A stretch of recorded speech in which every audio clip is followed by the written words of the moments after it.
You're 10 years old, and what are you holding in your hand? A Rubik's Cube. Right.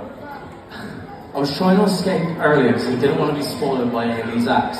As I'm walking out the door, I see this lad with a Rubik's Cube. He says, I need you for something. I said, right, okay, what can I help you with? And no, I want to open a Foxy shop for the entertainment. And he said, I need to scramble this up, and then you're going to solve it.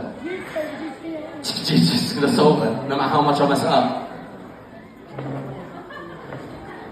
What? Okay, right. You need me to mess it up, yeah? The confidence! I don't know. Don't think I've ever solved a Rubik's Cube before. I'm going to turn away from you. I'm nervous. What if I mess it up? What if I break it? Could you imagine? I'm nervous. Right, does that look good? No, keep going. Keep going. I can't do the crazy things that they do, like the pinky. I saw him earlier doing it. Oh my god. Yeah, what do we think, boys and girls? Back it up!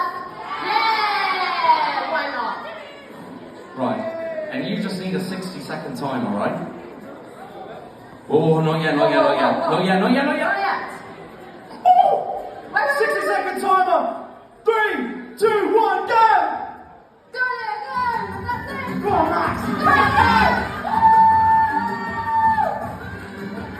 Go on!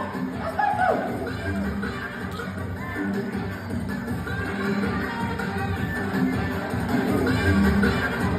Look at the brain power. Concentration in his face.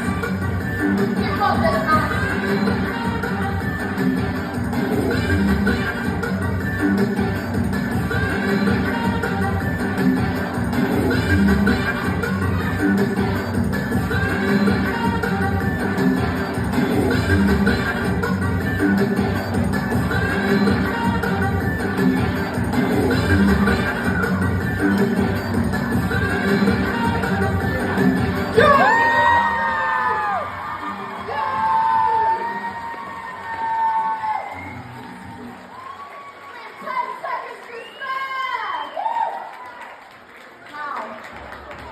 How is that possible? How did you just do that? We're meant to do a show tomorrow, we've got to follow that. I'm not getting on stage. After that. High five.